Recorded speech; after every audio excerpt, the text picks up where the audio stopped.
Bonjour à tous, nous sommes le mercredi 22 juillet 2026, il est 11h06, vidéo pour le mercredi 29 juillet 2026.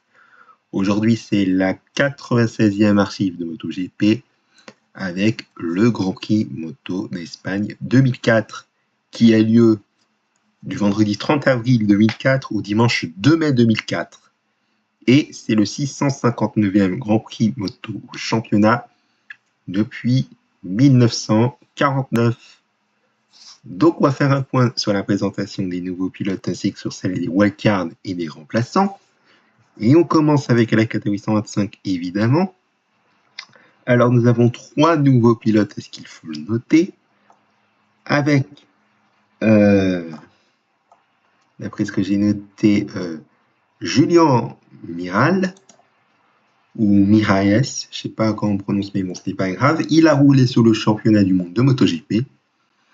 Eh bien, vous voyez, sur pas un championnat à part entière, mais sur des présences en tant que wildcard ou remplaçant, voire même partiellement. Alors pour 2004, il me semble que c'est en tant que wildcard sur le Grand Prix d'Espagne à Jerez, le Grand Prix Transmoto au Mans qu'on va faire lundi, le Grand Prix d'Allemagne, mais également le Grand Prix de Valence. En 2005, il aura roulé sur la première partie du championnat jusqu'au Grand Prix d'Italie au Mugello. Retour à Brno, mais également à Valence, peut-être pour une wildcard. Sur les 5 premiers Grands Prix, vous allez me dire en commentaire, est-ce que c'est pour une tentative d'une présence à part entière? Eh bien, ça, on verra bien. 2008, il aura fait son retour sur le dernier Grand Prix, mais également en 2012 sur le Grand Prix des Pays-Bas à Seine. Il n'aura pas roulé en 2006, 2007, mais également en 2009, 2010 et 2011. Voilà pour ce qui est de ces informations. Le deuxième nouveau pilote, il s'agit d'un Allemand qui est George Froelich. Il aura roulé sur le championnat du monde de MotoGP, eh bien, sur ce Grand Prix d'Espagne 2004 et qu'on va retrouver, on ne l'a pas mis sur le prochain Grand Prix qui est le Grand Prix Transmoto au Mans. On va le retrouver aussi sur les manches allemandes, c'est-à-dire le Sachsenring, mais également le Grand Prix de Grande-Bretagne à Donington, mais également le Grand Prix de République tchèque à Brno. Pareil pour l'année prochaine, enfin non, pour l'année d'après, pardon, en 2006, pas l'année prochaine en 2005, il n'aura pas roulé. À noter qu'en 2006, il va faire une présence également au Portugal, on va en reparler, et une présence également en 2007 pour son Grand Prix à domicile. Donc voilà pour ces informations. Et le dernier nouveau pilote, qui est le troisième et dernier qu'il y a en 125, il s'agit de Enrique Rerez, ce qui porte très bien son nom puisqu'il est sur son circuit, le circuit de Rerez de la Frontera. Alors donc, Enrique Rerez, vous le voyez qu'il a roulé sur le championnat de MotoGP de 2004 à 2008, mais que sur les circuits espagnols en 2004, sur le Grand Prix d'Espagne à Jerez en 2006, mais entre ces années, c'est-à-dire 2005, vous le voyez, il a roulé sur le Grand Prix de Catalogne à Barcelone, mais également le Grand Prix de Valence. Il aura roulé également sur la tournée asiatique, même si c'est presque totalement, en 2005. Présence en 2007 du côté du Grand Prix de Grande-Bretagne, mais également des Pays-Bas. Et en 2008 sur la fin du championnat, qu'on va y revenir de tout cela. Donc voilà pour ce qui est de ces 3 nouveaux pilotes. Pour information, il n'y en aura qu'un pour ce qui est de la catégorie 250, il n'y en aura aucun pour ce qui est de la catégorie MotoGP. Et pour ce qui est des nouveaux pilotes en catégorie MotoGP, attention, on en reverra qu'en République tchèque. Donc notez-le bien. Alors, je vais vous dire les wildcards et les remplaçants avant de vous montrer les résultats de la première séance d'essai et vous dire à l'oral les positions de Andrea Dovizioso, Jorge Lorenzo, Tom Luthi, Marco Simoncini, Casey Stoner, Alvaro Bautista, Simone Corsi et Mac Di Miglio. Je vous dis donc les wildcards et les remplaçants. Alors, pour ce qui est des wildcards, nous avons les 3 nouveaux pilotes, bien évidemment, auxquels s'ajoutent Ismael Ortega et Manuel Hernandez. Voilà, donc on va passer aux résultats de la première séance d'essai libre. Alors, pour ce qui est des positions des pilotes de Andrea Dovizioso, eh bien, il est 2e. Quant à Jorge Lorenzo, il est 8e. Tom Luthi est 23e. 13e pour ce qui est de Marco Simoncelli. Casey Stoner, il est 5e. Alvaro Bautista, 4e. Simone Corsi, 26e. Et Mac Di Miglio, 20e.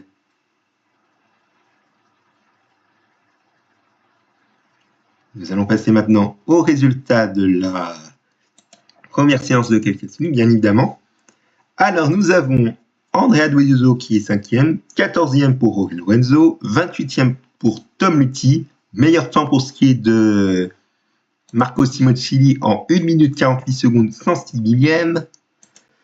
Casey Stoner 3e, Alvaro Bautista 2e, Simone Corsi 27e et Mac Di Miglio 15e.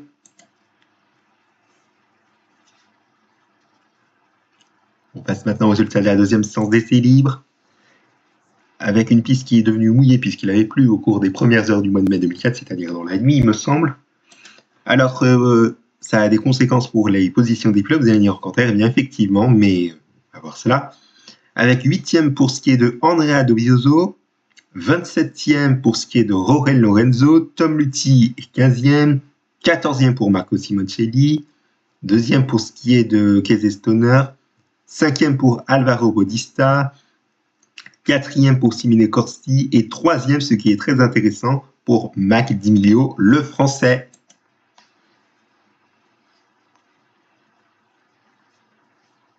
Nous allons passer maintenant au résultat de la deuxième séance de qualification libre, avec le meilleur temps pour ce qui est de Andrea Dovizioso en 1 minute 49 secondes 408 millième, 30e pour ce qui est de Jorge Lorenzo, 13e pour Tom Luthi, 23e pour Marco Simoncelli, 4e pour Casey Stoner, 6e pour Alvaro Bautista et 15e pour Simone Corsi. Et j'oublie pas évidemment Mac Di Miglio qui est 16e.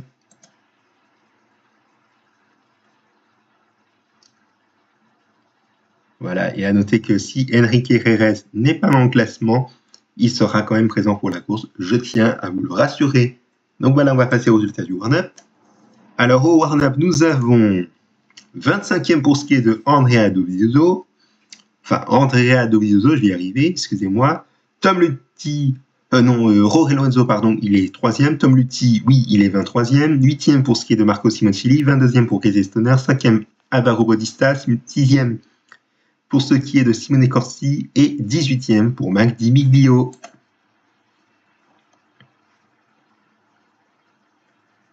On va passer maintenant à la course. 26 pilotes qui ont franchi le drapeau à damier et un tiers, c'est-à-dire 13 pilotes qui ont abandonné. À noter qu'ils étaient 39 à être engagés, c'est un nouveau record, il me semble, pour ce qui est d'un Grand Prix dans une catégorie depuis qu'on a commencé les archives de MotoGP. Donc, vous l'aurez compris, sur les 39 pilotes engagés qui sont présents pour la course, il y en a un tiers qui ont abandonné et les 2 tiers restants ont franchi le drapeau à damier. Alors, attention, est-ce que vous êtes prêts pour les positions des pilotes que je vous dis bien évidemment? Eh bien, c'est parti. Andrea Dovizioso a franchi le drapeau à damier, 4e. Jorge Lorenzo a abandonné. Même chose pour ce qui est de Tom Luthi. Marco Simoncelli, vainqueur, et sachez-le, première victoire de sa carrière, je crois que c'est la miniature que vous l'avez vue. Casey Stoner, 5e. Alvaro Bautista, malheureusement, il a abandonné. Simone Corsi, 12e, il a franchi le drapeau à damier. Et Mac Di Miglio a abandonné.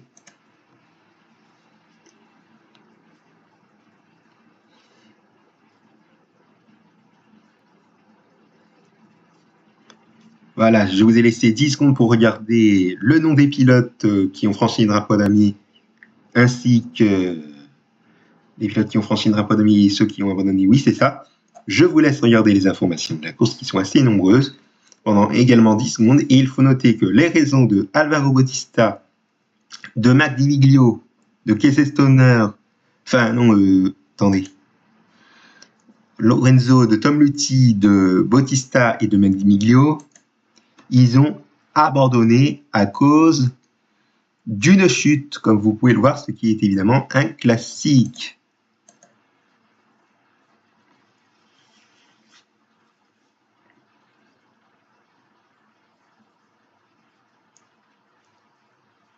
Voilà, et à noter aussi que Casey Stoner, qui avait chuté, il a pu repartir et franchement, pour finir 5e, c'est surprenant de voir une telle performance d'un pilote qui a chuté et qui a pu repartir.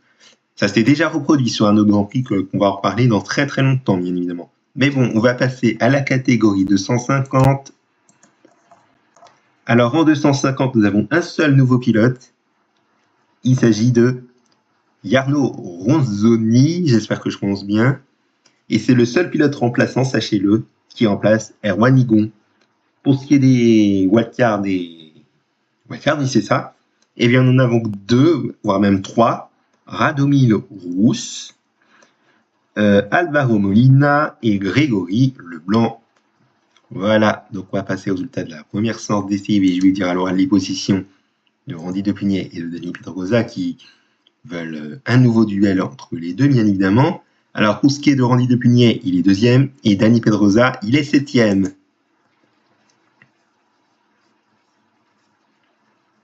Nous allons passer au résultat de la première séance de qualification libre, avec Randy Depugnet 4e et Dani Pedrosa 3e. On va passer au résultat de la deuxième séance d'essai libre, avec 10e pour ce qui est de Randy Depugnet et 6e pour ce qui est de Dani Pedrosa.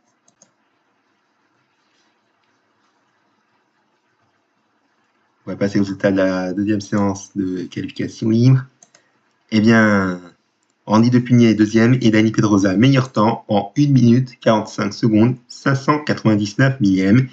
Et Grégory Leblanc, qui n'est pas dans le classement, sera quand même présent pour la course, je vous le rassure. Donc voilà.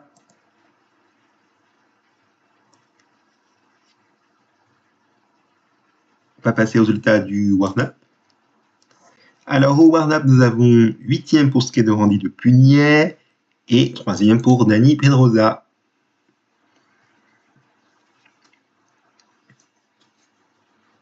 Voilà, il y a à noter que les deux pilotes Campetala Racing sont les 2 premiers et juste derrière, les pilotes Movistar Honda sont 3e et 4e. Voilà, donc on va passer à la course. Eh bien, à la course, nous avons 21 pilotes qui ont franchi le drapeau à damier et je crois qu'il y a 11 abandons d'après ce que j'ai compté. Je vais revérifier. On a 2, 4, 6, 8, 10. Ouais, il y a 11 abandons. C'est bien cela, 11 abandons. Et Randy Depugnet, il a franchi le drapeau à damier 2e. Donc, une nouvelle fois 2e comme au précédent Grand Prix. Vous allez me dire que c'est Dani Pedrosa le vainqueur. Eh bien non. Vous l'avez vu, il a abandonné dans les premiers tours. Dommage. Allez, on va passer aux informations de la course. Vous voyez que la raison de Dani Pedrosa qui a abandonné, c'est lié à une chute.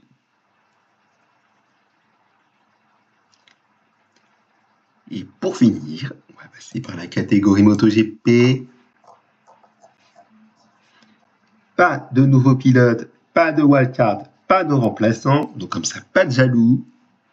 Et donc, on va passer au résultat de la première séance d'essai. Et je vais vous dire alors les positions de Valentino Rossi, Colin Edwards et de Nicky Hayden.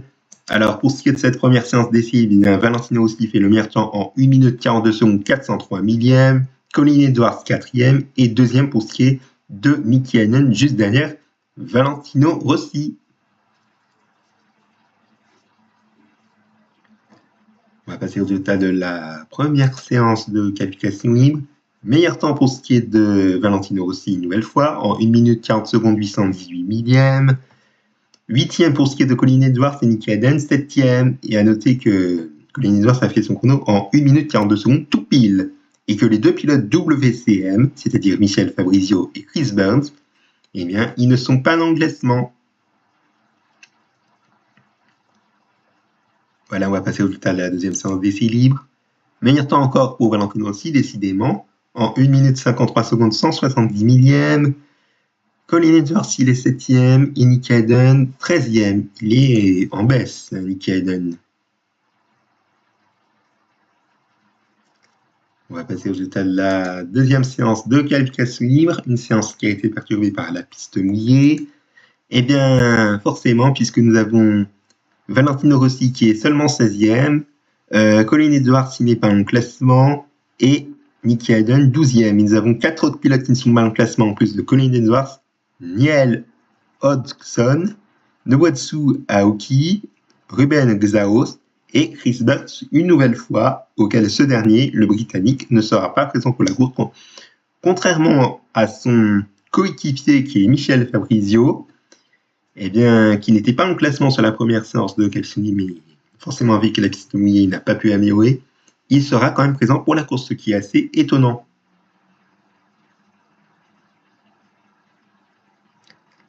Allez, on va passer au warm-up. Au warm-up, nous avons Valentino Rossi qui est 3e. Deuxième pour ce qui est de Colin Edwards. Et Nicky Hayden, il est que je vois bien 17e.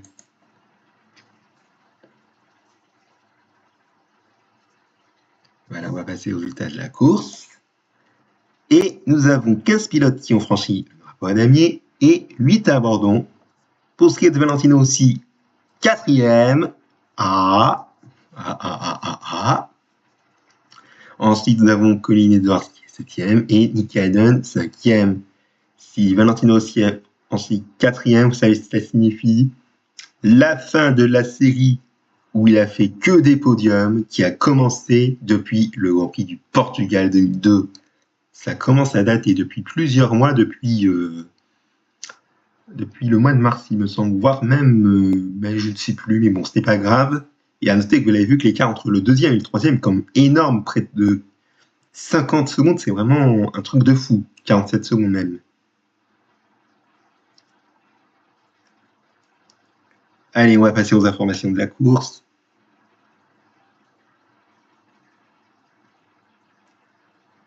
Et donc voilà, c'est la fin de cette archive de MotoGP. Merci à vous de l'avoir suivi. Je vous souhaite de passer une excellente journée et on se donne rendez-vous la semaine prochaine pour la suite de l'histoire, qui est lundi le Grand Prix de France Moto 2004 et mercredi prochain le Grand Prix Moto d'Italie 2004. Mais attention, je vous rappelle qu'en raison de mes vacances en Espagne, entre le 31 juillet et le 14 août, pour information, ces vidéos ont été tournées, seront tournées, ont été tournées le vendredi 24 juillet 2026. Merci pour votre attention. Passez à toutes et à tous une excellente journée sur ma chaîne YouTube.